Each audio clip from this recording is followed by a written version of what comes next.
नमस्कार, सुबह 8 बजे के समाचारों में आपका स्वागत है। मैं हूं अलका सिंह। समाचारों में सबसे पहले नजर डालते हैं हेडलाइंस पर।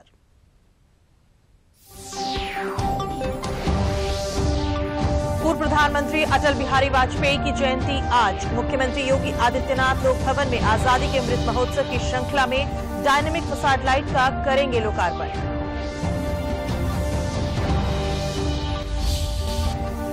मथुरा के श्री कृष्ण जन्मस्थान और शाही मस्जिद मामले में हिंदू सेना के दावे पर अदालत ने ईदगाह का अमीन सर्वे कराने का दिया आदेश।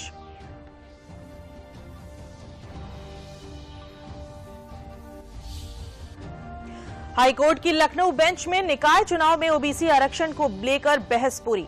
फैसला सुरक्षित, 27 दिसंबर को अदालत सुनाएगी आदेश।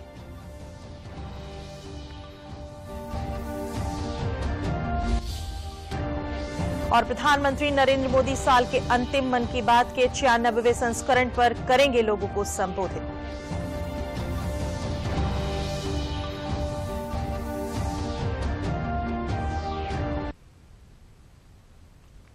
और अब समाचार विस्तार से। देश के पूर्व प्रधानमंत्री और भारत रत्न अटल बिहारी वाजपेयी की आज जयंती है। अटल जी की जयंती को आज देश भर में सुशासन दिवस के रूप में मनाया जा रहा है। 3 बार भारत के प्रधानमंत्री बने अटल जी राजनीतिक जीवन में अजातशत्रु कहलाए। अपने राजनीतिक विरोधियों के बीच एक गुरु और मार्गदर्शक का दर्जा रखने वाले अटल जी का जन्म 25 दिसंबर 1924 को मध्य प्रदेश के ग्वालियर में हुआ था। 1999 में 13वीं लोकसभा में वाजपेयी के नेतृत्व में देश में एक गठबंधन सरकार बनी और वे पहले ऐसे गैर कांग्रेसी प्रधानमंत्री बने जिन्होंने अपना कार्यकाल पूरा किया। कवि हृदय अटल जी की स्वीकार्यता इतनी थी कि विपक्षी भी उनके मुरीद थे। 90 के दशक में राजनीति पूरी तरह से अटल बिहारी वाजपेयी के इर्द गिर्द घूमती रही। अटल जी कुल 9 बार लोकसभा के लिए तो 2 बार राज्यसभा के लिए निर्वाचित हुए। उनका आकर्षक व्यक्तित्व, वाक्पटुता और स्पष्टवादिता भारतीय लोकतंत्र को हमेशा ही सुशोभित करती रहेगी।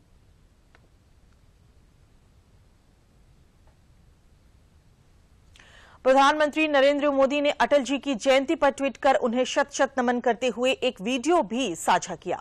उन्होंने ट्वीट कर कहा कि अटल जी का भारत के लिए योगदान अमिट है। उनका नेतृत्व और दूरदृष्टि लाखों लोगों को प्रेरित करती है। किशोर अवस्था से लेकर के जीवन के अंत तक शरीर ने जब तक साथ दिया, वे जिए देश के लिए, देशवासियों के लिए, उसूलों के लिए, सामान्य मानवीय के अरमानों के लिए। एक विचार के प्रति प्रतिबद्धता के कारण, राष्ट्र के प्रति पूर्ण समर्पण होने के कारण शून्य में से सृष्टि का निर्माण कैसा होता है, उसे करने वालों में एक महापुरुष अटल बिहारी वाजपेयी अग्रिम पंक्ति में उनका नाम है। उनके समृद्ध और विकसित भारत के सपने को पूरा करने का संकल्प दोहराते हुए मैं हम सब की ओर से अटल जी को श्रद्धांजलि अर्पित करता हूं। मुख्यमंत्री योगी आदित्यनाथ ने मूल्यों व आदर्शों की राजनीति के साधक, प्रखर वक्ता, उत्कृष्ट कवि, पूर्व प्रधानमंत्री भारत रत्न श्रद्धेय अटल बिहारी वाजपेयी की जयंती पर उन्हें विनम्र श्रद्धांजलि दी। आपका ऋषि तुल्य जीवन सभी राष्ट्र आराधकों के लिए प्रेरणा है। आप सभी को सुशासन दिवस की हार्दिक शुभकामनाएं।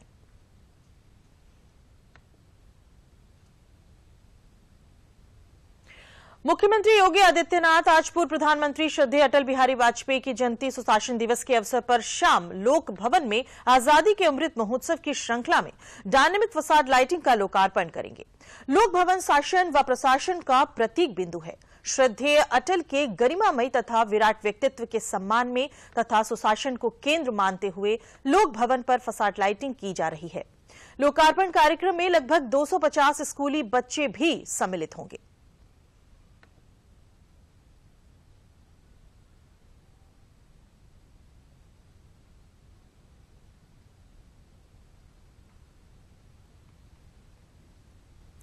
मुख्यमंत्री योगी आदित्यनाथ ने क्रिसमस के अवसर पर प्रदेशवासियों को हार्दिक बधाई और शुभकामनाएं दी हैं। शुभकामना संदेश में मुख्यमंत्री ने कहा कि ये पर्व जरूरतमंदों की मदद करने तथा मिलजुल कर खुशियां बांटने का संदेश देता है।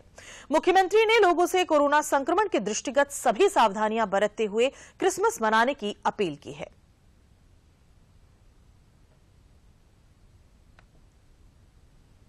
भारत रत्न पूर्व प्रधानमंत्री पंडित अटल बिहारी वाजपेयी की जयंती के पूर्व दिवस पर शहरी विकास एवं आवास मंत्रालय, भारत सरकार के केंद्रीय राज्य मंत्री कौशल किशोर ने सुल्तानपुर जिले के लंभुआ में नशा मुक्ति पर आयोजित कार्यक्रम में युवकों को नशा न करने का संकल्प दिलाया। उन्होंने बताया कि प्रधानमंत्री ने सामाजिक न्याय एवं अधिकारिता मंत्रालय के सहयोग से नशा मुक्त समाज अभियान कौशल के माध्यम से 2 करोड़ से अधिक लोगों को नशा मुक्त किए जाने में सफलता पाई है। उन्होंने कहा कि मंत्रालय ने देश भर के 272 जिलों को सर्वाधिक नशा का क्षेत्र चिन्हित किया गया था। ये अभियान उन्हीं जिलों में व्यापक स्तर पर चलाया जा रहा है। उन्होंने बताया कि स्कूली बच्चों के इस अभियान में शामिल होने पर नशा करने वाले उनके 15,000 अभिभावकों ने भी नशे को छोड़ दिया है। केंद्रीय राज्य मंत्री ने बताया कि पंजाब, हरियाणा, हिमाचल प्रदेश से 35 से 55% युवा सेना में भर्ती होकर देश सेवा में शामिल होते थे, लेकिन पड़ोसी देश पाकिस्तान के षड्यंत्र के कारण ड्रग सेवन किए जाने से वर्तमान में 5% लोग ही सेना में भर्ती हुए हैं। सुल्तानपुर जिले में लोहरा मऊ आवास योजना के आवास विकास परिषद के परिसर में निर्मित हुए प्रधानमंत्री आवास योजना में सरकारी शिक्षक और बड़ी संख्या में अपात्रों के चयन को लेकर केंद्रीय राज्य मंत्री ने जांच के निर्देश दिए हैं। नशे की शुरुआत ही नहीं होने देना है। नई पीढ़ी के लड़के और लड़कियों को नशा शुरू करने के दिन सबसे खराब दिन 31 दिसंबर, 1 जनवरी, नए वर्ष के आगमन पर, होली और दीपावली के त्यौहार, शादी और बारात और मुंडन के फंक्शन, इनमें लोग नशा को सेलिब्रेट करते हैं और दोस्तों को अपने नशा शुरू कराते हैं। हम जो ये मुहिम चला रहे हैं कि नया वर्ष 2023 जब 31 दिसंबर का आगमन होगा तो 11:58 पर अपने साथियों के साथ नशा न करने का संकल्प लेते हुए नए वर्ष 2023 का स्वागत करें। प्रधानमंत्री नरेंद्र मोदी आज सुबह 11 बजे आकाशवाणी से मन की बात कार्यक्रम में देश विदेश के श्रोताओं के साथ अपने विचार साझा करेंगे। कार्यक्रम का आकाशवाणी, दूरदर्शन, आकाशवाणी समाचार की वेबसाइट और news on AIR mobile app के समूचे नेटवर्क पर प्रसारण किया जाएगा। आकाशवाणी समाचार, दूरदर्शन समाचार, प्रधानमंत्री कार्यालय और सूचना एवं प्रसारण मंत्रालय के YouTube चैनलों पर भी इस कार्यक्रम का सीधा प्रसारण होगा। आकाशवाणी से हिंदी प्रसारण के बाद ये कार्यक्रम क्षेत्रीय भाषाओं में प्रसारित किया जाएगा। मथुरा के श्री कृष्ण जन्मस्थान और शाही ईदगाह मस्जिद विवाद के मामले में हिंदू सेना के दावे पर सिविल जज सीनियर डिवीजन तृतीय की अदालत ने ईदगाह का अमीन सर्वे करने का आदेश दिया है। ये उसी तर्ज पर है जिस तरह से वाराणसी में ज्ञानवापी के मामले में कोर्ट ने आदेश दिया था। बृहस्पतिवार को इस पर प्रतिवादियों को नोटिस जारी होने थे, लेकिन सुनवाई नहीं हो सकी। अदालत ने अगली सुनवाई के लिए 20 जनवरी की तारीख तय की है। विगत 8 दिसंबर को दिल्ली निवासी हिंदू सेना के राष्ट्रीय अध्यक्ष विष्णु गुप्ता व उपाध्यक्ष सुरजीत सिंह यादव ने सिविल जज सीनियर डिवीजन की न्यायाधीश सोनिका वर्मा की अदालत में दावा किया था। इसमें कहा कि श्रीकृष्ण जन्मस्थान की 13.37 एकड़ जमीन पर मंदिर तोड़कर औरंगजेब द्वारा ईदगाह तैयार कराई गई थी। उन्होंने भगवान श्रीकृष्ण के जन्म से लेकर मंदिर बनने तक का पूरा इतिहास अदालत के समक्ष पेश किया। उन्होंने वर्ष 1967 में श्रीकृष्ण जन्मस्थान सेवा संघ बनाम शाही मस्जिद ईदगाह के बीच हुए समझौते को भी चुनौती दी है। शाही ईदगाह मस्जिद के सचिव एडवोकेट तनवीर अहमद और नीरज शर्मा ने बताया कि 8 दिसंबर को सिविल जज सीनियर डिवीजन की न्यायाधीश सोनिका वर्मा की अदालत में दावा किया गया और 8 दिसंबर को अमीन रिपोर्ट के आदेश कर दिया गया और वादी पक्ष के तथ्यों को तोड़ मरोड़ कर अदालत को गुमराह किया गया। हम जनवरी में अदालत में चैलेंज करेंगे। इसमें कहा कि श्रीकृष्ण जन्मस्थान की 13.37 एकड़ जमीन पर मंदिर तोड़कर औरंगजेब द्वारा ईदगाह तैयार कराई गई थी।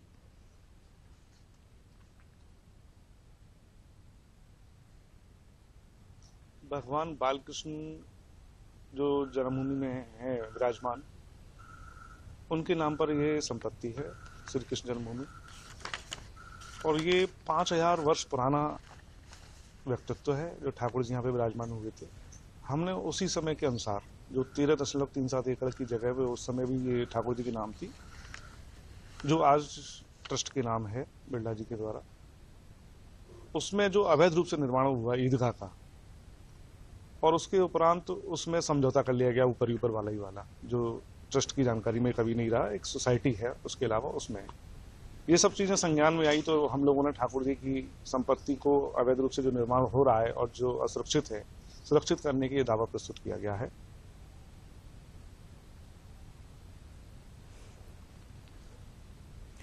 हाईकोर्ट की लखनऊ बेंच में नगर निकाय चुनाव में ओबीसी आरक्षण के मुद्दे पर शनिवार को याचियों और सरकार की बहस पूरी हो गई, जिसके बाद कोर्ट ने अपना निर्णय सुरक्षित कर लिया है।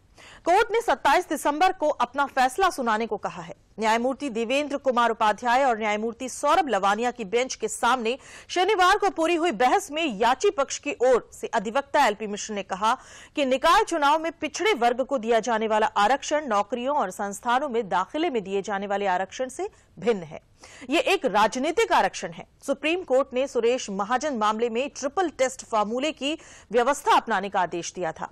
इस ट्रिपल टेस्ट के जरिए ही राजनीतिक स्थिति का आकलन किया जा सकता है। वहीं सरकार के वकील ने फैसले का बचाव किया है। समाचार अभी और भी हैं, पहले लेते हैं ये विराम। चेक जाना पड़ेगा। अरे गेम छोड़ के 1 महीना हो गया कंप्लेंट किए हुए, बैंक रिफंड ही नहीं कर रहा है। कंप्लेंट करनी है। अरे बैठिए बैठिए, यहीं से कर लीजिए आरबीआई के ऑम्बुड्समैन को। कैसे? आरबीआई अधिकृत बैंक, एनबीएफसी या डिजिटल लेन देन के जितने भी प्लेटफॉर्म्स हैं, उनकी शिकायत आप कर सकते हैं घर बैठे बैठे आरबीआई के सीएमएस पोर्टल पर। ये हो गया चेकमेट। कंप्लेंट करेंगे क्या? आरबीआई कहता है जानकार बनिए, सतर्क रहिए।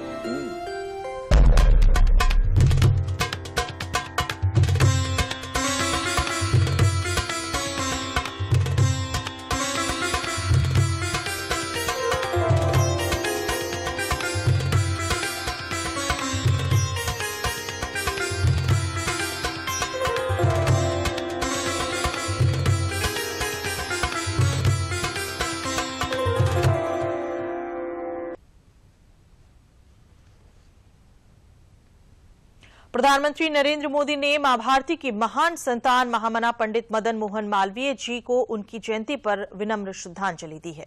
देश के शिक्षा जगत की समृद्धि के लिए उन्होंने अपना जीवन समर्पित कर दिया, जिसके लिए वे सदैव स्मरणीय रहेंगे। प्रधानमंत्री ने एक वीडियो भी साझा किया।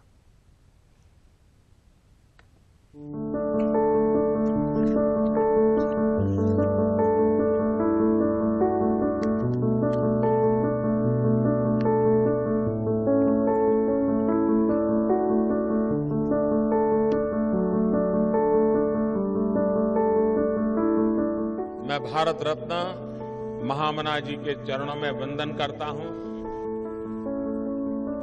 कि 100 वर्ष पूर्व जिस बीज को उन्होंने बोया था, 100 साल पहले महामना जी के इस कार्य को देखें तो पता चलता है कि दीर्घदृष्टा किसको कहते हैं, विजनरी किसको कहते हैं। भारतीय जनमानस में संकल्प और आत्मविश्वास जगाने वाले मालवीय जी ने आधुनिक शिक्षा को एक नई दिशा दी। उन्हें जयंती पर भावभीनी श्रद्धांजलि। मुख्यमंत्री योगी आदित्यनाथ ने महान स्वतंत्रता सेनानी भारत रत्न महामना पंडित मदन मोहन मालवीय जी की जयंती पर उन्हें विनम्र श्रद्धांजलि दी। राष्ट्रीयता से ओतप्रोत मूल्यपरक शिक्षा के आग्रही महामना का संपूर्ण जीवन राष्ट्र सेवा में समर्पित रहा। राष्ट्रीय पुनर्निर्माण में उनके योगदान सदैव प्रेरणा प्रदान करेंगे।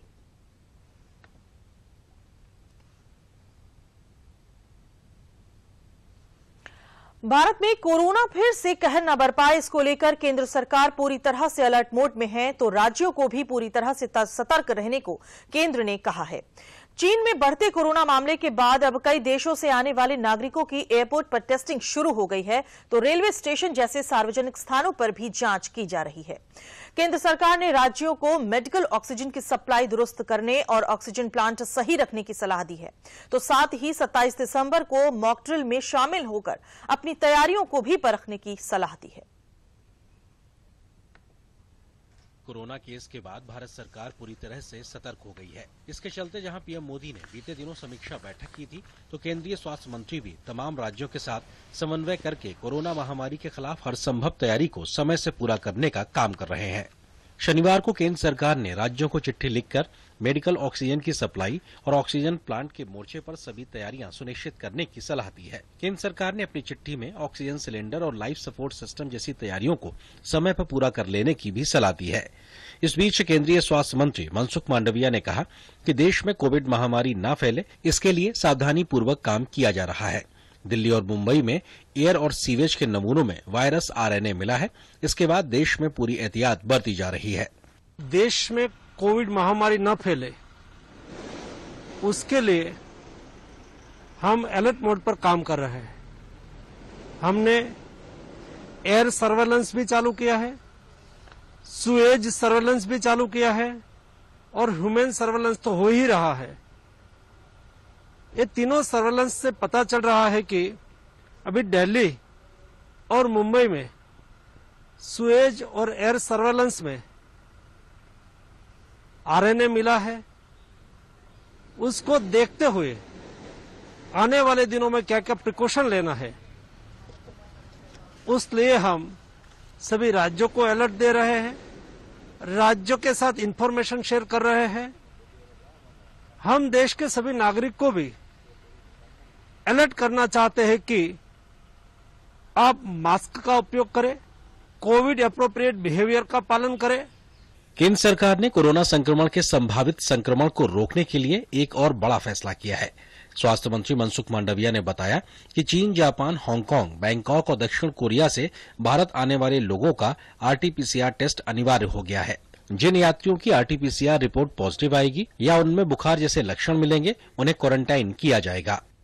चीन, जापान, दक्षिण कोरिया, हांगकांग, बैंकॉक सभी से आने वाली फ्लाइट पर हम एविएशन मिनिस्ट्री के साथ बातचीत करके तुरंत ही एयर सुविधा पोर्टल का इंप्लीमेंटेशन करके सभी पैसेंजर को आरटीपीसीआर कंपलसरी करेंगे, उसका ट्रेसिंग करना चालू कर देंगे और इंडिया में आने के बाद किसी को बुखार मालूम पड़े या तो टेस्ट पॉजिटिव पाया जाए तो तुरंत ही हम उसको क्वारंटाइन करने के लिए भी आदेश जारी करने जा रहे हैं। भारत आने वाले अंतर्राष्ट्रीय यात्रियों के लिए आज से अनिवार्य रैंडम कोविड टेस्ट शुरू कर चुका है। अंतर्राष्ट्रीय उड़ानों के यात्रियों का रैंडम कोरोना वायरस टेस्ट किया जा रहा है। हर उड़ान में कुल यात्रियों के 2% तक को आगमन के बाद हवाई अड्डे पर रैंडम टेस्ट से गुजरना होगा। रैंडम टेस्ट के बाद यदि कोई कोविड संक्रमित पाया जाता है तो सैंपल को जीनोम सीक्वेंसिंग के लिए भेजा जाएगा। संक्रमित लोगों को मानक प्रोटोकॉल के अनुसार आइसोलेशन में रहना होगा। केंद्र सरकार के सतर्कता भरे कदमों के बाद तमाम राज्यों ने भी कोरोना के संभावित खतरे को लेकर प्रयास तेज कर दिए हैं। यूपी गवर्नमेंट प्रत्येक जनपद में अपने मुख्य चिकित्सा अधिकारी, जिलाधिकारियों के माध्यम से अलर्ट मोड में रहने के लिए कहा है। सार्वजनिक स्थलों पर मास्क लगा करके जाएं और जो हमारे पुराने उपकरण हैं उनको मेंटेन करें, उनको तैयार करें, दवाइयां के अंजाम रखें और भीड़ भाड़ वाले इलाकों में यदि कोई संदिग्ध मरीज मिलता है तो उसकी जांच करने के बाद ही सार्वजनिक स्थल पर जाने की सुझाव दिए हैं। इसके अलावा यदि पॉजिटिव मरीज है तो जीनोम टेस्टिंग भी हम करा रहे हैं। कोविड की परिस्थिति महाराष्ट्र में अभी कोविड महाराष्ट्र से आउट हो गया है, क्योंकि पूरा महाराष्ट्र में 132 पेशेंट्स है पूरा महाराष्ट्र में, तो डरने की कोई बात ही नहीं है। We have to be on alert, we have to be in preparedness. There is no technical proof yet that we will be anticipating a surge. But in case of any eventuality, action of central government is that we will be preparing ourselves, we will be speeding up our surveillance. इस बीच देश में कोविड-19 महामारी के खिलाफ टीकाकरण अभियान तेज गति से जारी है। अब तक वैक्सीन के कुल 220 करोड़ 4 लाख डोज लगाए जा चुके हैं। इनमें 95 करोड़ 12 लाख दूसरी डोज और 22 करोड़ 36 लाख बूस्टर डोज भी शामिल हैं। पिछले 24 घंटे में पूरे देश में कोरोना वायरस संक्रमण के 201 नए मामले दर्ज हुए हैं, जबकि बीते 24 घंटे में 183 लोगों ने संक्रमण को मात देने में भी सफलता हासिल की है। जहां एक ओर सरकार कोरोना के संभावित संक्रमण को रोकने के लिए पूरे प्रयास कर रही है, तो वहीं देश की जनता को भी अपने हिस्से की जिम्मेदारी निभानी होगी और बचाव के सभी तरीके अपनाने होंगे। कृषि मंत्री सूर्य प्रताप शाही कल हाथरस की सासनी तहसील पहुंचे, जहां उन्होंने सबसे पहले सामुदायिक स्वास्थ्य केंद्र सासनी का निरीक्षण किया, जिसमें 200 से 250 मरीज रोजाना देखे जा रहे हैं। मरीजों को दवा भी पर्याप्त मात्रा में वितरित की जा रही है। उसके बाद वो बंद पड़ी पराग डेयरी के कैंपस में पहुंचे, जहां बनी गौशाला का उन्होंने निरीक्षण किया। इस दौरान उनके साथ पार्टी के पदाधिकारी और कार्यकर्ता मौजूद रहे।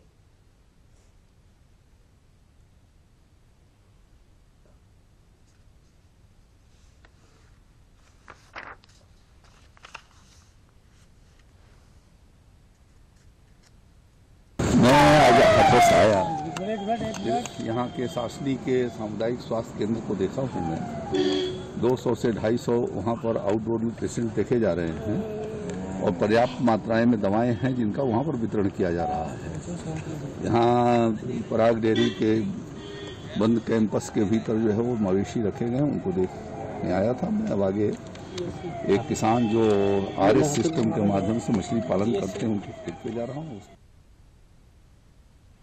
स्वास्थ्य जागरूकता के लिए लखनऊ के चिन्हट में चिकित्सा शिविर का आयोजन किया गया। एक निजी संस्था की ओर से आयोजित चिकित्सा शिविर में 700 से ज्यादा लोगों का परीक्षण कर निःशुल्क दवा वितरित की गई। चिकित्सा शिविर में Limca book of world record holder गुर्दा रोग विशेषज्ञ डॉक्टर SB तिवारी ने आयोजन के उद्देश्य के बारे में जानकारी दी। उन्होंने कहा कि स्वास्थ्य सजगता के साथ ही आध्यात्मिक जागरूकता सेहतमंद जीवन शैली की कुंजी है।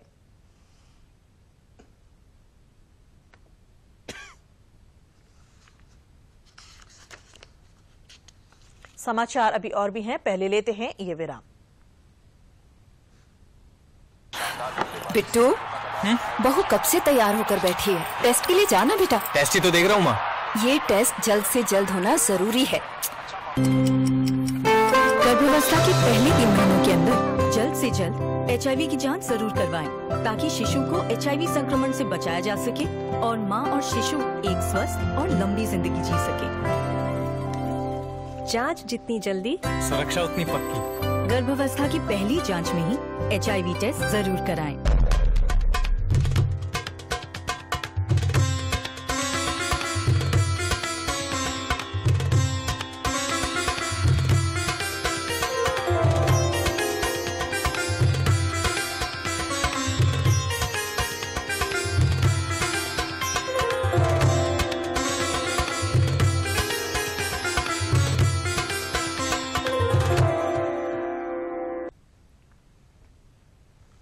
समाचारों में आगे बढ़ते हैं।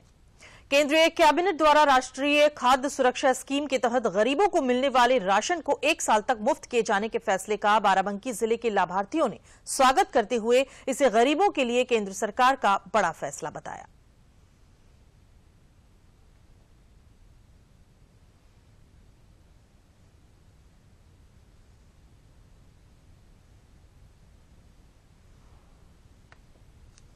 सरकार ने राष्ट्रीय खाद्य सुरक्षा अधिनियम के तहत जो निर्णय लिया है, एक साल के लिए 2 रुपए 3 रुपए किलो जो गेहूं चावल मिलता था वो 1 साल के लिए सरकार ने फ्री कर दिया है। मोदी सरकार को धन्यवाद देता हूं कि 1 साल के लिए जो कोरोना काल में 2 साल के लिए हम लोगों को मुफ्त राशन दिया है, वो भी हम लोगों के लिए जीवन यापन के लिए काफी पर्याप्त रहा है। राष्ट्रीय खाद्य सुरक्षा अधिनियम के तहत जो राशन 2 रुपए किलो गेहूँ 3 रुपए किलो चावल मिलता था, वो कल कैबिनेट की बैठक में सरकार ने फैसला लिया कि 1 साल के लिए राशन मुफ्त कर दिया गया है। इसके लिए मैं सरकार को धन्यवाद करता हूँ।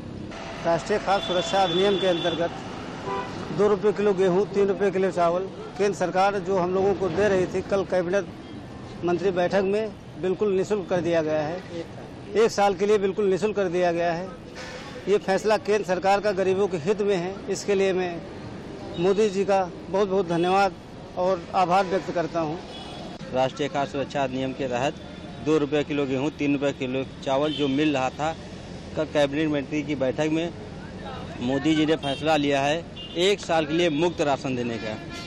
इसलिए मैं मोदी जी को धन्यवाद देता हूं और सरकार को धन्यवाद देता हूं। कोरोना काल में जो 2 साल से बराबर मदद कर रही सरकार गरीबों के लिए, हित के कार्य के लिए, इसके लिए मैं धन्यवाद करता हूं। कानपुर नगर में बोट क्लब बनाकर वाटर स्पोर्ट्स और पर्यटन को बढ़ावा देने के लिए आम जनता के लिए शुरू कर दिया गया है। कानपुर शहर अब प्रदेश में एक बड़ा पर्यटन स्थल और वाटर स्पोर्ट्स के रूप में भी जाना जाएगा। काशी से बुलाए गए पंडितों द्वारा गंगा बैराज स्थित बोट क्लब पर गंगा आरती और लेजर शो का आयोजन किया गया। गौरतलब है कि मुख्यमंत्री द्वारा पिछले दिनों कानपुर आगमन के दौरान बोट क्लब का लोकार्पण किया गया था। कानपुर में पर्यटन को बढ़ावा देने के लिए गंगा बैराज स्थित बोट क्लब में लोग वाटर एडवेंचर स्पोर्ट्स का आनंद ले सकेंगे। वहीं रोज शाम को गंगा आरती और लेजर शो का भी आयोजन किया जाएगा।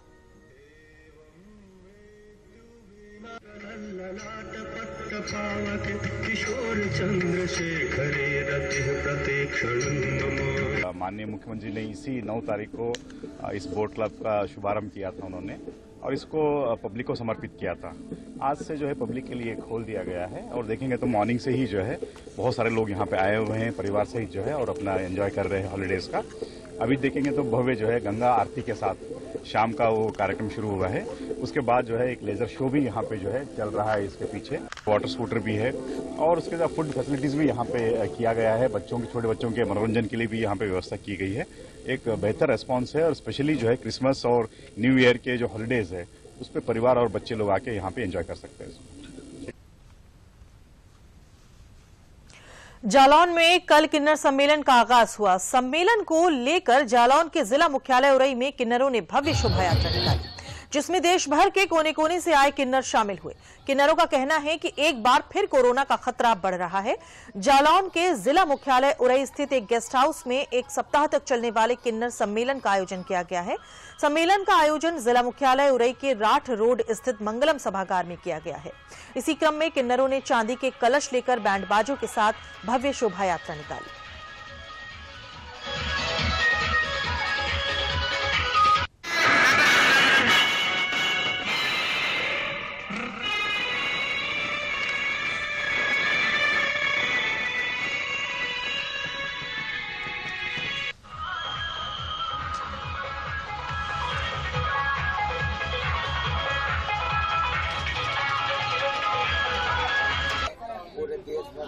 लोग आए, हम सब उरई उत्तर प्रदेश के अंदर, और ये आज कलश यात्रा निकाली गई। आज से पहले भी कलश यात्रा निकाली गई थी। इस उरई के जजमान के लिए और पूरे देशवासियों के जजमान के लिए, उनके बच्चों के लिए, उनके परिवार की सुख शांति के लिए हमारे यहाँ हवन होता है, कलश यात्रा निकाली जाती है। और सारे शहर के जगह जगह के किन्नर इकट्ठे किए हैं। क्योंकि कोरोना से हम लोगों को मुक्ति मिले, आप सबको बच्चे खुशी रहे। जो कोरोना आ गया है इससे बहुत हानिकार हुआ है पहले भी, और अब फिर से आ रहा है। इस वजह से हमने जो सम्मेलन किया।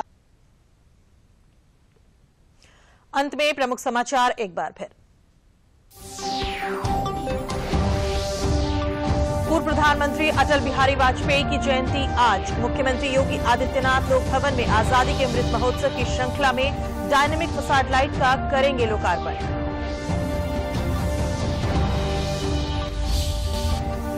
मथुरा के श्री कृष्ण जन्मस्थान और शाही मस्जिद मामले में हिंदू सेना के दावे पर अदालत ने ईदगाह का अमीन सर्वे कराने का दिया आदेश।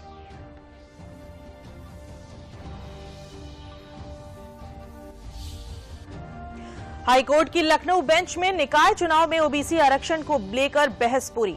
फैसला सुरक्षित, 27 दिसंबर को अदालत सुनाएगी आदेश।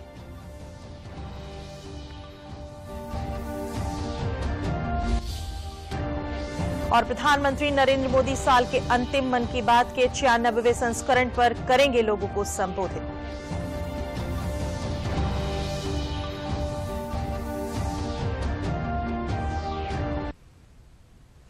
इसी के साथ समाचार समाप्त हुए। नमस्कार।